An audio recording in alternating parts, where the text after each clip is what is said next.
ఓం శాంతి. ఈరోజు Murali date 30 August 2025. బాబా చెప్తున్నారు, మధురమైన పిల్లలు, జ్ఞానాన్ని బుద్ధిలో ధారణ చేసి పరస్పరము కలిసి తరగతులు నిర్వహించండి. తమ కళ్యాణము మరియు ఇతరుల కళ్యాణము చేసి సత్యమైన సంపాదన చేసుకుంటూ ఉండండి. ప్రశ్న: పిల్లలైన మీకు ఏ అహంకారము ఎప్పుడూ రాకూడదు.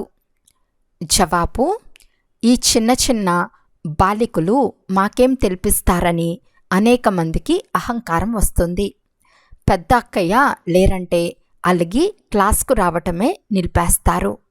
ఇది మాయ కలిగించే విఘ్నము.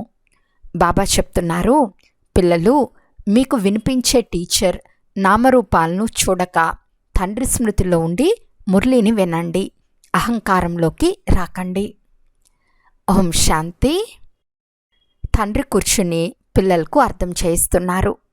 ఇప్పుడు తండ్రి అని అంటున్నారు అంటే ఇంతమంది పిల్లలకు ఒకే శారీరక తండ్రి ఉండేందుకు వీలు లేదు. వీరు ఆత్మిక తండ్రి. వారికి అనేక మంది పిల్లలున్నారు. పిల్లల కొరకే ఈ టేపు, మురళి మొదలైన సామాగ్రి అంతా ఉంది. మనమిప్పుడు సంగం యుగంలో పురుషోత్తములుగా అయ్యేందుకు కూర్చుని ఉన్నామని పిల్లలకు తెలుసు. ఇది కూడా సంతోషకరమైన విషయము. తండ్రియే పురుషోత్తములుగా చేస్తారు. ఈ లక్ష్మీనారాయణులు పురుషోత్తములు కదా. ఈ సృష్టిలోనే ఉత్తమ పురుషులు, మధ్యమ పురుషులు, కనిష్ఠులు ఉంటారు. ఆదిలో ఉత్తములు, మధ్యలో మధ్యములు, చివరిలో కనిష్ఠులు ఉంటారు. ప్రతి వస్తువు మొదట నూతనమైనదిగా ఉత్తమంగా ఉంటుంది, తర్వాత మధ్యమంగా, తర్వాత కనిష్టంగా అంటే పాతదైపోతుంది. ప్రపంచం కూడా అలాగే అవుతుంది. కావున ఏ విషయాలలో మనుషులకు సంశయం కలుగుతుందో వాటిని గురించి మీరు అర్థం చేయించాలి. చాలా వరకు బ్రహ్మ గురించే ప్రశ్నిస్తారు. వీరిని ఎందుకు కూర్చోపెట్టరు అని అడుగుతారు. వారికి వృక్ష చిత్రంను గురించి అర్థం చేయించాలి. చూడండి, క్రింద తపస్సు చేస్తున్నారు, పైన పూర్తి చివర్లో అనేక జన్మ అంతిమ జన్మలో నిలిచి ఉన్నారు. తండ్రి చెప్తున్నారు, నేను ఇతనిలో ప్రవేశిస్తాను. ఈ విషయాలు అర్థం చేయించేవారు చాలా తెలివైన వారిగా ఉండాలి. ఒక్కరు తెలివిహీనులు వెలువడిన పూర్తి బ్రహ్మకుమారీల పేరునే పాడు చేస్తారు. పూర్తిగా అర్థం చేయించటం రాదు. భలే సంపూర్ణ ఉత్తీర్ణులుగా చివరిలో అవుతారు.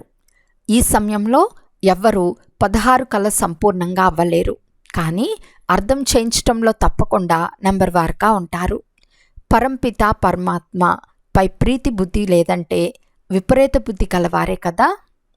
ఎవరైతే ప్రీతి బుద్ధి కలిగిన వారిగా ఉంటారో వారు విజయులు. విపరీత బుద్ధి కలిగిన వారు వినాశనాన్ని పొందుతారు అని మీరు చెప్పవచ్చు. ఇలా చెప్పినా చాలామంది మనుషులు విరుచుకుపడతారు. తర్వాత ఏదో ఒక కలంకాన్ని ఆపాదిస్తారు. జగడం ఆడేందుకు వెనకాడరు. ఎవరు మాత్రం ఏం చేయగలరు? అప్పుడప్పుడు చిత్రాలకు నిప్పు పెట్టేందుకు కూడా వెనకాడరు. బాబా సలహా కూడా ఇస్తారు, చిత్రాలను బీమా చేయించండి. పిల్లల స్థితి గురించి కూడా తండ్రికి తెలుసు. వికారీ దృష్టి గురించి కూడా బాబా రోజు అర్థం చేయిస్తూ ఉంటారు. బాబా, మీరు ఏదైతే వికారీ దృష్టి గురించి అర్థం చేయించారో అది నిజము అని రాస్తారు. ఈ ప్రపంచం తమోప్రధానంగా ఉంది. రోజు రోజుకు ఇంకా తమోప్రధానమవుతూ ఉంటుంది. కలియుగము ఇంకా బాల్య అవస్థలో ఉందని వారు భావిస్తారు. అజ్ఞాన నిద్రలో పూర్తిగా నిద్రపోయి ఉన్నారు. ఇది మహాభారత సంగ్రమ సమయమని కూడా అప్పుడప్పుడు చెప్తారు. కనుక భగవంతుడు ఏదో ఒక రూపంలో తప్పకుండా ఉంటాడు. కానీ రూపాన్ని గురించి చెప్పరు. వారు తప్పకుండా ఎవరిలోనైనా ప్రవేశించాలి. భాగ్యశాలి రథం అని మహిమ ఉంది. ప్రతి ఆత్మకు తన రథం ఉంటుంది కదా. ఆత్మ వచ్చి అందులో ప్రవేశిస్తుంది. పరమాత్మ ప్రవేశించిన రథాన్ని భాగ్యశాలి రథము అని అంటారు. కానీ పరమాత్మ జన్మలు తీసుకోరు. ఇతని పక్కలో కూర్చుని జ్ఞానమిస్తారు. ఎంత బాగా అర్థం చేయిస్తారు. త్రిమూర్తి చిత్రం కూడా ఉంది. త్రిమూర్తులు అని బ్రహ్మ, విష్ణు, శంకరులను అంటారు. తప్పకుండా వీరు ఏదో చేసి వెళ్ళారు. అందుకే వారు వీధులకు, భవనాలకు కూడా త్రిమూర్తి అనే పేరు పెట్టారు. ఉదాహరణకి ఈ రోడ్డుకు సుభాష్ మార్గ్ అని పేరు పెట్టారు. సుభాష్ చరిత్ర అయితే అందరికీ తెలుసు. వారి తర్వాత కూర్చుని వారి చరిత్రను రాస్తారు. తర్వాత దాన్ని పెద్దగా చేస్తారు. గురునానక్ పుస్తకాన్ని ఎంత పెద్దదిగా చేశారు? వారు కూర్చుని అంత పెద్దది రాయలేదు. జ్ఞానానికి బదులు భక్తి విషయాలను రాశారు. ఈ చిత్రాలు మొదలైనవి అర్థం చేయించేందుకు తయారు చేయించారు. ఈ కనుల ద్వారా ఏదైతే చూస్తామో అదంతా భస్మైపోతుందని తెలుసు. పోతే ఆత్మ ఇక్కడ ఉండలేదు, తప్పకుండా ఇంటికి వెళ్ళిపోతుంది. ఇలాంటి విషయాలు అందరి బుద్ధిలో కూర్చోవు. ఒకవేళ ధారణ అయితే క్లాస్ ఎందుకు చేరు? 7-8 సంవత్సరాల తర్వాత కూడా క్లాస్ చేయటం నేర్చుకోలేదు. చాలా స్థానాలలో అలాగే నడిపిస్తారు. మాటల విలువ ఎక్కువని అనుకుంటారు. చిత్రాలైతే చాలా ఉన్నాయి. మురళిని ధారణ చేసి దానిపై కొద్దిగా అర్థం చేయిస్తారు. ఇది ఎవరైనా చేయవచ్చు, చాలా సులభం. అయినా బ్రాహ్మణి కావాలని ఎందుకు అంటారో తెలియదు. బ్రాహ్మణి ఎక్కడికైనా వెళ్తే అలిగి ఇంట్లో కూర్చుండిపోతారు, క్లాస్కు రారు, పరస్పరం గొడవ పడతారు. మురళిని ఎవరైనా కూర్చుని వినిపించవచ్చు కదా, తీరిక లేదని అంటారు. ఇది మీకే కాక ఇతరులకు కూడా కళ్యాణం చేయటం. ఇది చాలా గొప్ప సంపాదన. సత్యమైన సంపాదన చేయించాలి అంటే మనుషుల జీవితం వజ్ర సమానంగా అవ్వాలి. స్వర్గంలోకి అందరూ వెళ్తారు కదా, అక్కడ సదా సుఖంగా ఉంటారు. ప్రశ్లాయువు తక్కువగా ఉంటుందని కాదు, ప్రశ్లాయువు కూడా ఎక్కువగానే ఉంటుంది. అది అమరలోకము. కానీ పదవులు ఎక్కువ తక్కువగా ఉంటాయి. కావున ఏ టాపిక్ గురించి అయినా క్లాస్ చేయించాలి. మంచి బ్రాహ్మణి కావాలని ఎందుకంటారు? పరస్పరం కలిసి క్లాస్ నడిపించగలరు, గొడవ పడరాదు. కొందరికి ఈ చిన్న చిన్న బాలికలు ఏమర్థం చేయిస్తారు అని అహంకారం వచ్చేస్తుంది. మాయ విఘ్నాలు కూడా చాలా వస్తాయి. జ్ఞానం బుద్ధిలో కూర్చోదు. బాబా ప్రతిరోజు అర్థం చేయిస్తూ ఉంటారు. శివబాబా ఏదైనా ప్రత్యేకమైన విషయాన్ని గురించి అర్థం చేయించరు కదా. వారు సాగర్లు, ఉప్పొంగుతూ ఉంటారు.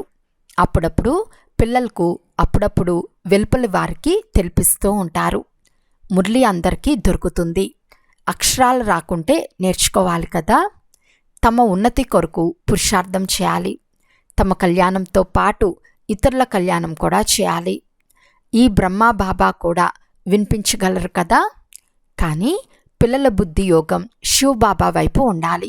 కనుక సదా శివబాబా చెప్తున్నారని భావించండి. శివబాబానే స్మృతి చేయండి. శివబాబా పరంధామం నుండి వచ్చి మురళి వినిపిస్తున్నారు. ఈ బ్రహ్మ పరంధామం నుండి వచ్చి వినిపించరు. శివబాబా ఈ బ్రహ్మరథంలో వచ్చి మాకు మురళి వినిపిస్తున్నారు అని భావించండి. ఇది బుద్ధిలో గుర్తుండాలి. యథార్థ రీతిలో ఇది బుద్ధిలో గుర్తున్న స్మృతి యాత్ర జరుగుతూ ఉంటుంది కదా. కానీ ఇక్కడ కూర్చుని ఉన్న అనేక మంది బుద్ధి యోగం అటూ ఇటూ వెళ్ళిపోతూ ఉంటుంది. ఇక్కడ మీరు బాగా స్మృతి యాత్ర చేయవచ్చు. లేకుంటే మీ ఊరు గుర్తుకు వస్తుంది, ఇల్లు వాకిళ్ళు గుర్తుకు వస్తాయి. శివబాబా ఇతనిలో కూర్చుని మమ్మల్ని చదివిస్తున్నారు అని బుద్ధిలో గుర్తుంటుంది. మేము శివబాబా స్మృతిలో మురళి వింటూ ఉండినాము, కానీ బుద్ధి యోగం ఎక్కడికో పారిపోయిందని అంటారు. ఈ విధంగా చాలామంది బుద్ధి యోగం ఎక్కడెక్కడికో వెళ్ళిపోతుంది. ఇక్కడ మీరు యాత్ర చాలా బాగా చేయవచ్చు. శివబాబా పరంధామం నుండి వచ్చారని భావిస్తారు. బయట ఇతర గ్రామాలు మొదలైన స్థానాలలో ఉన్నందున ఈ ఆలోచన రాదు. కొంతమంది శివబాబా మురళిని ఈ చెవుల ద్వారా వింటున్నామని భావిస్తారు. అలాంటప్పుడు వినిపించేవారి నామరూపాలు గుర్తు రాకూడదు. ఈ జ్ఞానమంతా అంతరంగానికి సంబంధించింది. శివబాబా మురళి వింటున్నామని అంతరంగంలో గుర్తుండాలి. ఫలానా అక్కయ్య వినిపిస్తున్నారని అనుకోరాదు. శివబాబా మురళి వింటున్నామని భావించాలి. ఇవి కూడా స్మృతిలో ఉండేందుకు యుక్తులు. బాబా చెప్తున్నారు, ఎంత సమయం మురళిని వింటున్నామో అంత సమయం స్మృతిగా లెక్క వేయబడదు. బాబా చెప్తున్నారు, అనేక మంది బుద్ధి ఎక్కడెక్కడికో వెలుపలికి వెళ్తూ ఉంటుంది. పొలాలు, పంటలు మొదలైనవి గుర్తుకొస్తూ ఉంటాయి. బుద్ధియోగం ఎక్కడ వెలుపలి భ్రమించరాదు. శివబాబాను స్మృతి చేయటంలో ఏ కష్టమూ లేదు. కానీ మాయ స్మృతి చేయనివ్వదు. పూర్తి సమయం శివబాబా స్మృతి ఉండదు. ఇంకా ఏవేవో ఆలోచనలు వచ్చేస్తాయి. నెంబర్వార్ పురుషార్థానుసారంగా ఉన్నారు కదా. ఎవరు చాలా సమీపమైన వారో వారి బుద్ధిలో బాగా కూర్చుంటుంది. అందరూ 8 మాలలో రాలేరు. జ్ఞానము, దైవీ గుణాలు అన్నిటినీ స్వయంలో పరిశీలించుకోవాలి. మాలో ఏ అవగుణము లేదు కదా, మాయకు వశమై ఏ వికర్మ చేయటం లేదు కదా అని ప్రశ్నించుకోవాలి. కొందరు చాలా లోబుల్గా ఉంటారు. లోభభూతం కూడా ఉంటుంది. కావున మాయ ఎలా ప్రవేశిస్తుంది అంటే సదా ఆకలి ఆకలి అని అంటూ ఉంటారు. కొంతమంది తినటంలో చాలా ఆసక్తిని కలిగి ఉంటారు. తినటం కూడా నియమానుసారంగా ఉండాలి. చాలామంది పిల్లలు ఉన్నారు. ఇంకా అనేక మంది పిల్లలు తయారవ్వనున్నారు. ఎంతమంది బ్రాహ్మణీయులుగా అవుతారో పిల్లలకు కూడా చెప్తాను. మీరు బ్రాహ్మణులుగా అయి కూర్చోండి. మాతలను ముందుంచుతారు. శివశక్తి భారత్ మాతలకు జయము. తండ్రి చెప్తున్నారు, స్వయాన్ని ఆత్మగా భావించి తండ్రిని స్మృతి చేయండి. స్వదర్శన చక్రాన్ని త్రిప్పుతూ ఉండండి. మీరు బ్రాహ్మణులు, స్వదర్శన చక్రధారులు. కొత్తవారెవరైనా వస్తే ఈ మాటలు అర్థం చేసుకోలేరు. మీరు సర్వోత్తమ బ్రాహ్మణ ముఖవంశావళి బ్రాహ్మణ కులభూషణులు, స్వదర్శన చక్రధారులు. కొత్తవారెవరైనా వింటే స్వదర్శన చక్రం విష్ణుది కదా, కానీ మీరు ఈ స్వదర్శన చక్రం వీరందరిది అని చెప్తున్నారు, మేము అంగీకరించము అని అంటారు. అందుకే కొత్త వారిని సభలోకి అనుమతించరు, అర్థం చేసుకోలేరు. కొందరు ఎందుకు మాకు అనుమతినివ్వరు, మేమైనా తెలివిలేని వారమా, ఇతర సత్సంగాలలోకి ఎవరైనా వెళ్తారు కదా అని విరుచుకుపడతారు. అక్కడ శాస్త్రాల మాటలే వినిపిస్తూ ఉంటారు. అది వినేందుకు ప్రతి ఒక్కరికి హక్కు ఉంది. ఇక్కడ కాపాడవలసి ఉంటుంది. ఈ ఈశ్వర్య జ్ఞానం బుద్ధిలో కూర్చోకుంటే విరుచుకుపడతారు. చిత్రాలను కూడా సంభాళించాలి. ఈ అసురీ ప్రపంచంలో దైవీ రాజధానిని స్థాపించాలి. ఎలాగైతే క్రీస్తు వచ్చి తన ధర్మాన్ని స్థాపించాడో అలా ఈ తండ్రి దైవీ రాజధానిని స్థాపిస్తున్నారు. ఇందులో హింస చేసే ప్రస్తావనే లేదు. మీరు కామఖడ్గాన్ని ఉపయోగించరు, స్థూల హింస చేయరు. మల్ల వస్త్రాలను శుభ్రం చేశారని మహిమ ఉంది. మనుషులు పూర్తి గాఢ అంధకారంలో ఉన్నారు. తండ్రి వచ్చి ఘోర అంధకారం నుండి దివ్యమైన ప్రకాశమయంగా చేస్తారు. అయినా కొందరు బాబా బాబా అంటూ అంటూ బాబా నుండి ముఖాన్ని తిప్పుకునేస్తారు, చదువును వదిలేస్తారు. భగవంతుడు విశ్వానికి యజమానులుగా చేసేందుకు చదివిస్తున్నారు. ఇలాంటి చదువును వదిలేసేవారిని మహామూర్ఖులు అని అంటారు. ఎంత గొప్ప ఖజానా లభిస్తుంది. మరి అటువంటి తండ్రిని ఎవరూ వదలరాదు. ఒక పాట కూడా ఉంది, మీరు ప్రేమించండి లేక తిరస్కరించండి, మీ గడపను మేము ఎప్పటికీ వదలము. తండ్రి అనంతమైన సామ్రాజ్యాన్ని ఇచ్చేందుకే వచ్చారు. వదిలే మాటే లేదు. అయితే మంచి లక్షణాలు ధారణ చేయాలి. మా పురుషులు మమ్మల్ని చాలా సతాయిస్తున్నారు అని భార్యలు రాస్తారు. ఈ రోజుల్లో మనుషులు చాలా చాలా చెడుగా ఉన్నారు. చాలా జాగ్రత్తగా ఉండాలి. అన్నయ్యలు అక్కయ్యలను కాపాడాలి.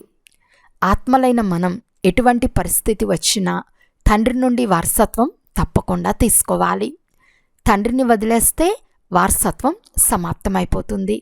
నిశ్చయబుద్ధి కలవారు విజయులుగా అవుతారు. సంశయబుద్ధి కలవారు నశిస్తారు. తర్వాత పదవి చాలా కనిష్టమైపోతుంది.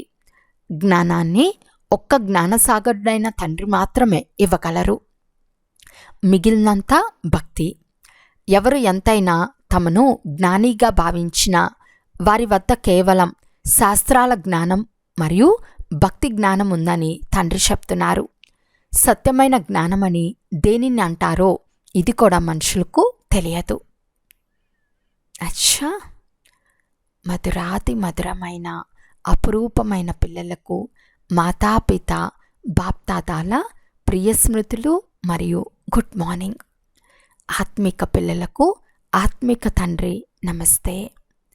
ఆత్మిక తండ్రికి ఆత్మిక పిల్లల యొక్క ప్రియ స్మృతులు మరియు నమస్తే నమస్తే నమస్తే. ధారణ కొరకు ముఖ్య సారము.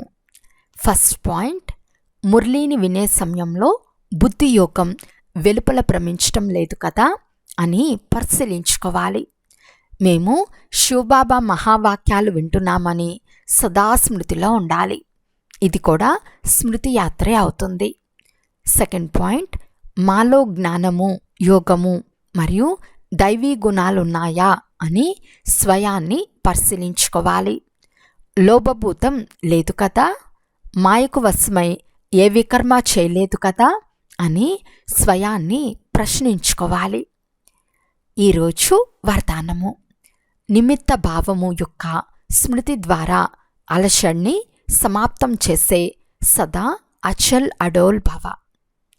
నిమిత్త భావం ద్వారా అనేక ప్రకారాల మైపన్ మేరాపన్ అంటే నేను నాది సహజంగానే సమాప్తమైపోతుంది. ఈ స్మృతి అన్ని ప్రకారాల అలజడి నుండి విడిపించి అచల్ అడోల్ స్థితిని అనుభవం చేస్తుంది. సేవలో కూడా శ్రమ చేయాల్సిన పని ఉండదు. ఎందుకంటే నిమిత్తంగా అయ్యేవారి బుద్ధిలో సదా నేను ఏం చేస్తానో నన్ను చూసి అందరూ చేస్తారు అని ఉంటుంది. సేవకు నిమిత్తంగా అవ్వటం అనగా స్టేజ్ పైకి రావటం. స్టేజ్ వైపు స్వతహాగానే అందరి దృష్టి వెళ్తుంది. కనుక ఈ స్మృతి కూడా రక్షణ సాధనంగా అవుతుంది. స్లోగన్. అన్ని విషయాలలో న్యారా అంటే అతీతంగా అయితే పరమాత్మ తండ్రి యొక్క సహాయము అనుభవం అవుతుంది. అవ్యక్త సూచన. సహజ యోగులుగా అవ్వాలి అంటే పరమాత్మ ప్రేమ యొక్క అనుభవీలుగా అవ్వండి. వర్తమాన సమయంలో భ్రమిస్తున్న ఆత్మలకు ఒకటేమో శాంతి కావాలి, రెండవది ఆత్మిక స్నేహం కావాలి. అన్ని చోట్ల ప్రేమ మరియు శాంతుల ఆభవమే ఉంది. అందువలన ఏ ప్రోగ్రాం చేసినా అందులో మొదట తండ్రి సంబంధం యొక్క స్నేహాన్ని మహిమ చేయండి. తర్వాత ఆ ప్రేమతో ఆత్మల సంబంధాన్ని జోడించిన తర్వాత శాంతిని అనుభవం చేయించండి. ప్రేమ స్వరూపం మరియు శాంతి స్వరూపం రెండిటి బ్యాలెన్స్ ఉండాలి. అచ్చా, ఓం శాంతి.